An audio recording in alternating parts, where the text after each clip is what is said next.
Hey everyone, and welcome to another deep dive with us. Today we're exploring the fascinating world of gratitude. And no, we're not just talking about saying thank you when someone holds the door for you. Exactly, we're going way deeper than that. Peeling back the layers of this seemingly simple emotion.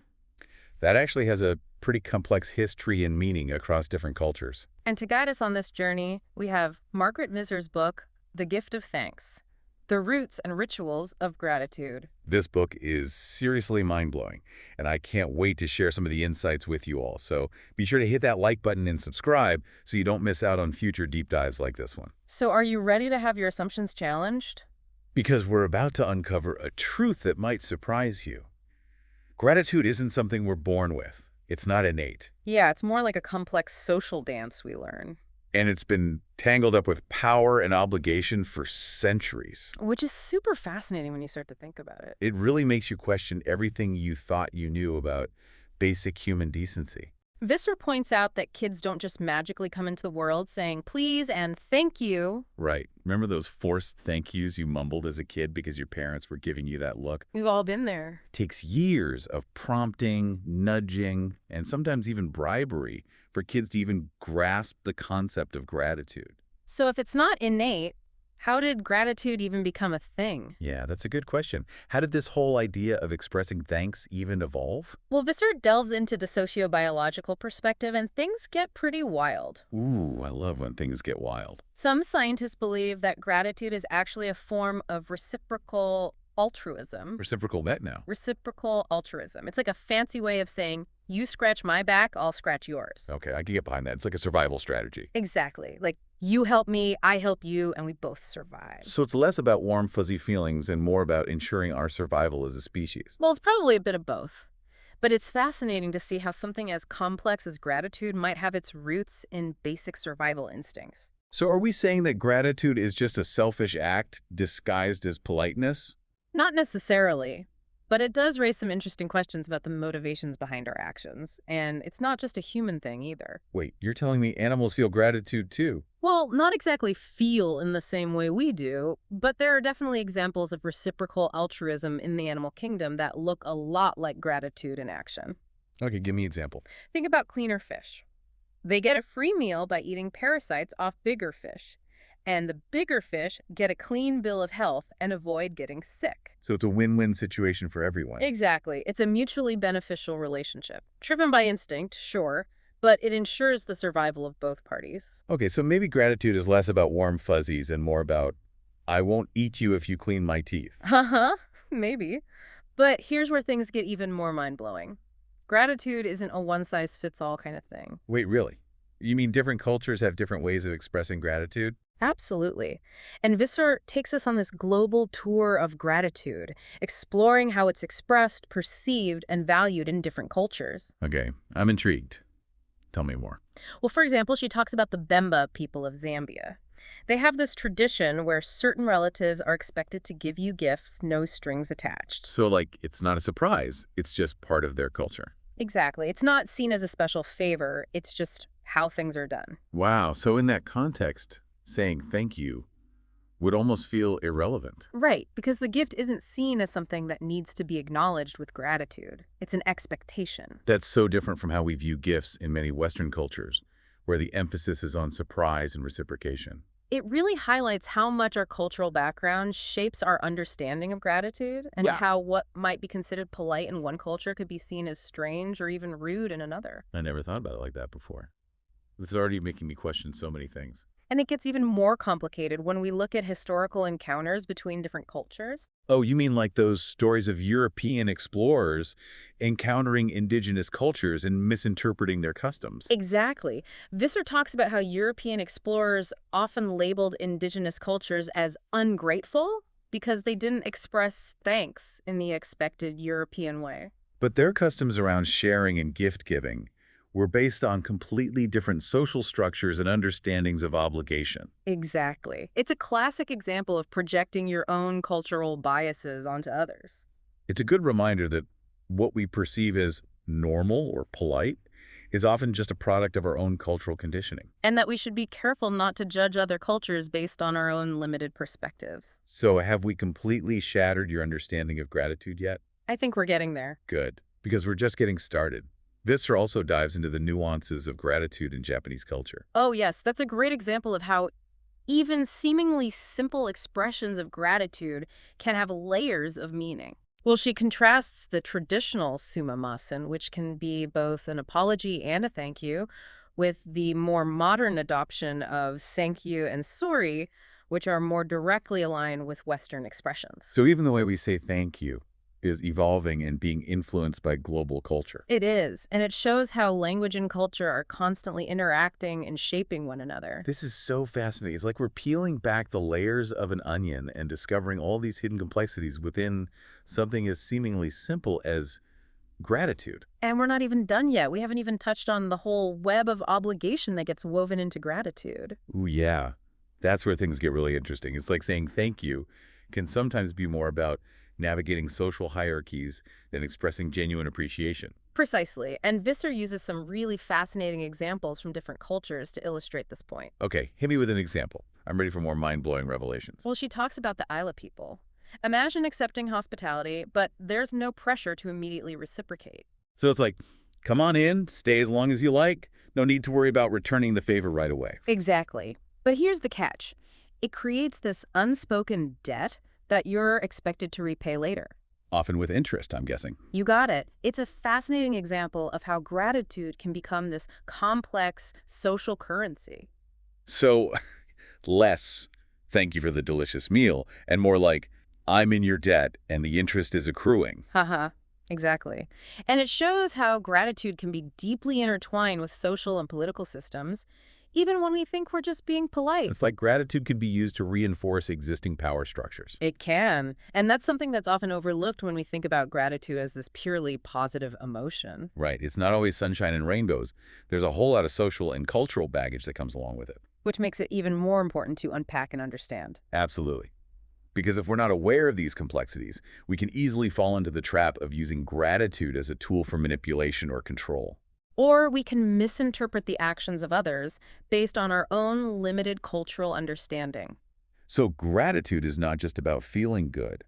It's about understanding the power dynamics at play and using that knowledge to create more equitable and just relationships. Exactly. It's about being mindful of how our expressions of gratitude are received and how they might impact the social fabric around us. This is blowing my mind wide open. I never thought I'd be having such a deep conversation about gratitude. But it's clear that there's so much more to it than meets the eye. And we've only just scratched the surface. We haven't even talked about the paradox of gifts in modern society. Ooh, what's that all about? Well, Visser argues that in our modern world, gifts are supposed to be freely given, no strings attached. Right, it's like the whole point of a gift is that it's given out of generosity, not obligation. Exactly. But the reality is that there are often unspoken expectations lurking beneath the surface. Oh yeah, totally. It's like, here's this awesome gift, but also, low-key, I expect you to be equally awesome back to me. Haha. It's a minefield. And we get caught in this tension between the ideal of a freely given gift and the reality of social obligations. Especially in our commercialized world where everything seems to have a price tag. Exactly. How do we separate genuine gratitude from the pressure to buy the perfect gift or reciprocate with equal value? It's like the ghosts of capitalism are haunting even our most heartfelt attempts at gratitude. It is. And it makes you wonder if true selfless giving is even possible in a society driven by consumerism. This is heavy stuff. But it's so important to talk about, because if we're not aware of these tensions, we can easily get caught up in a cycle of obligation and expectation that can suck the joy out of gift-giving. And out of gratitude itself. So how do we navigate this minefield of gift-giving and gratitude in the modern world? How do we ensure that our expressions of thanks are genuine and not just a product of social pressure or obligation? Those are great questions. And thankfully, Visser provides some insightful answers in her book. We'll be diving into those in the next part of our deep dive, so stay tuned, folks. You won't want to miss it. It's wild to think about how gratitude is like this moral compass, you know?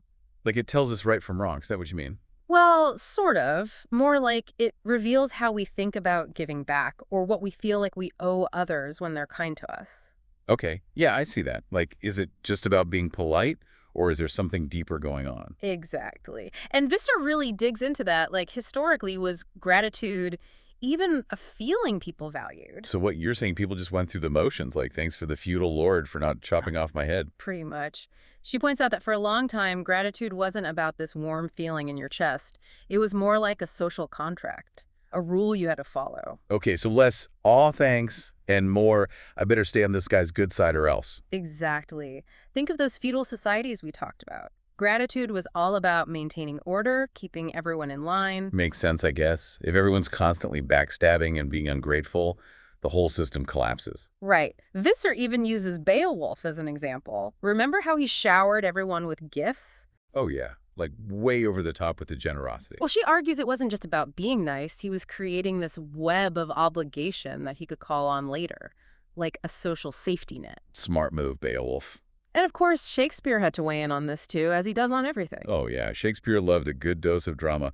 What do you have to say about gratitude? Well, remember that famous line from Julius Caesar about the most unkindest cut of all? Yeah, that one always gives me chills. But what's that got to do with gratitude? Well, it highlights how devastating betrayal was seen as the ultimate act of ingratitude, something that could destroy you. Wow, so ingratitude wasn't just bad manners back then. It was practically a crime against humanity. Pretty much. Treason, wickedness, all wrapped up in one. Makes you think twice about complaining about your cold coffee, huh? Ha ha ha, right. But seriously, these historical views are fascinating because they show how our ideas about gratitude have evolved. As societies became more individualistic, the focus shifted from duty to feeling. So we went from I better be grateful or else to I genuinely feel thankful. Exactly. But with that shift came a whole new set of questions, like, if gratitude is a feeling, how do we know it's real? How do we even define it? Yeah, that gets tricky. Like, am I feeling grateful or am I just putting on a show? And that's where all these philosophers and psychologists come in, trying to figure out what's going on in our brains when we feel grateful. Ooh, I love a good brain puzzle. What do they come up with? Well, Visser explains how it's all super complex, like our upbringing matters, our culture, even our personality type. So basically, there's no one-size-fits-all answer to how or why we feel grateful. Pretty much. And that makes exploring this even more interesting. It's not about following a set of rules. It's about understanding the human experience in all its messy glory. I'm all about embracing the mess. But let's talk about how gratitude plays out in the real world, because it seems like nowadays it's a bit of a mixed bag. Totally. We're told to be grateful, but then we're also bombarded with messages telling us to want more, buy more, put ourselves first. It's confusing. Right. Like, am I supposed to be grateful for what I have, or am I supposed to be constantly striving for something better? It's like this weird paradox. Visser even calls it out. She says all that focus on individual rights and entitlement, it can make us feel like we deserve everything, which actually makes us less grateful when people are kind to us. Ooh, that's deep. Like, we become so focused on what we're owed that we forget to appreciate the things we receive freely. Exactly. And that's even harder in a world where we're told to buy our happiness. It's easy to get caught up in all that and forget the simple things that truly matter. So what's the antidote to all this me mentality? How do we cultivate genuine gratitude when it feels like the world is telling us to do the opposite? Well, that's where Visser offers some really helpful advice. She says it starts with simply paying attention. Like, notice the little things that bring you joy. The warmth of the sun, a good cup of coffee, a friend's laugh. Okay, so like mindfulness practice, but for gratitude. Exactly. It's about shifting your focus away from what you lack and onto what you already have. Love that. Simple but powerful. What else does she suggest? Well, she also says don't underestimate the power of expressing gratitude to others. It doesn't have to be a grand gesture. Just a sincere thank you can make a huge difference. It's like gratitude is contagious, right? When you're grateful, it inspires others to be grateful too. Totally. And it doesn't have to cost anything. A handwritten note, a phone call, even just telling someone you appreciate them can go a long way. Okay, I'm feeling all warm and fuzzy inside just thinking about it. But Visser also makes a point that I found really interesting. She says gratitude isn't just about focusing on the positive. Oh, that's a good one. I remember that. What's she getting at there? Well, she says it's also about acknowledging the difficult experiences we've been through. Like the stuff that's challenged us made us stronger. Right. It's not about pretending life is perfect, but about finding the lessons and growth within those hard times. Yeah, it's like the contrast makes the good stuff even sweeter. Exactly. Like if you've never felt heartbreak, can you truly appreciate the depth of love? Okay, now I'm getting all philosophical. But I see what you mean. The hard stuff gives context to the good. And Visser emphasizes that this isn't about denying or minimizing pain. It's about weaving it into your story, finding meaning in it. So it's about embracing the whole human experience, the good, the bad, and the ugly, and finding gratitude within it all. Beautifully put. And it's through that process that gratitude can truly change us. Wow, we've covered so much ground already, from history and culture to psychology and even a bit of spirituality. And it all comes back to this simple yet profound idea: gratitude. It really can transform how we live and experience the world. Welcome back, deep divers. It's time for the final part of our gratitude journey. And I'm curious, how do we actually live gratefully, especially when the world around us often feels, well, kind of greedy? Right. It's a real challenge. We're constantly bombarded with messages to want more, buy more, put ourselves first. It's tough to resist that pull. It really is. Like we're swimming upstream against this current of me, me, me. But luckily, Visser gives us some tools to navigate this. She does. And one of the most interesting examples she uses is tipping. Tipping. What's so complicated about that? You just leave a few bucks. Well, it's not that simple. Think about it. It's this weird mix of gratitude, obligation, social pressure, even economics. Okay, yeah, when you put it that way, it's like, am I tipping because I genuinely appreciate the service Yeah. or because I'm worried about what people will think? Exactly. And then there's the whole thing about knowing that for many servers, tips are a big part of their income. It's not just a bonus. Right, it's like, I'm grateful for your service, but I also know you depend on this money. And it's a whole other layer to the interaction. It does. And Visser points out how tipping can even reinforce power dynamics. The person with more money holds the power to give or withhold a tip, which creates an imbalance. Ooh, that's a good point. It's like gratitude, even in something as simple as tipping, can be tangled up in bigger social systems. Exactly. And that gets even more magnified in a world that tells us to put our own needs above everyone else's. Right. It's the treat yourself culture gone wild. Like, self-care is great, but when it's all about me, it's hard to make room for gratitude towards others. Totally. It's about finding that balance. And Visser argues that we have to actively resist those me-first messages and choose gratitude instead. So how do we do that? How do we break free from that mindset and actually live gratefully, especially when it feels like the world is pushing us in the other direction? Well, Visser's advice is surprisingly simple. She says, start by paying attention to the good things, even the little things. Notice a beautiful sunset, enjoy a good meal, appreciate a kind word from a friend. Okay, so it's like mindfulness, but for gratitude. Exactly. It's about shifting your focus away from what you lack and onto what you already have. I love that. Simple but powerful. Hmm. What else does she recommend? Expressing your gratitude to others. Again, it doesn't have to be a big production. A sincere thank you, a handwritten note, a small act of kindness. These things go a long way. It's true. Just thinking about those things makes me feel more grateful. Right. It's like gratitude is contagious. Yeah. And don't forget the power of ritual. Maybe it's a daily gratitude practice or a weekly family dinner where you share what you're thankful for. It's about making gratitude a deliberate part of your life, not just something that happens randomly. Exactly. And remember, gratitude isn't just about feeling good. It's about becoming a better person. Wait, so you're saying gratitude can actually make me a better person? It can. By cultivating gratitude, we develop qualities like humility, generosity, compassion. We start to see ourselves as part of something bigger than ourselves. Wow, that's pretty amazing. So it's not just about feeling good, it's about making the world a better place. It can be. And in a world that often feels divided and chaotic, we need that more than ever. Well, this has been an incredible journey. We've gone from ancient history to modern psychology, all in the name of gratitude. It's amazing how one simple concept can be so multifaceted. It really is. And honestly, I'm feeling super grateful right now for this conversation, for Visser's book, and for all of you who joined us on this deep dive. Me too. It's been a privilege to explore this together. And to all our listeners out there, thank you for being here.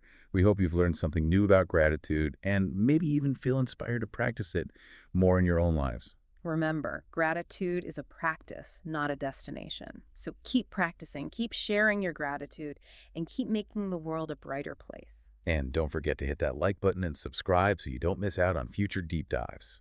We'll be back soon with more mind-blowing explorations. Until then, stay curious, stay grateful, and keep diving deep.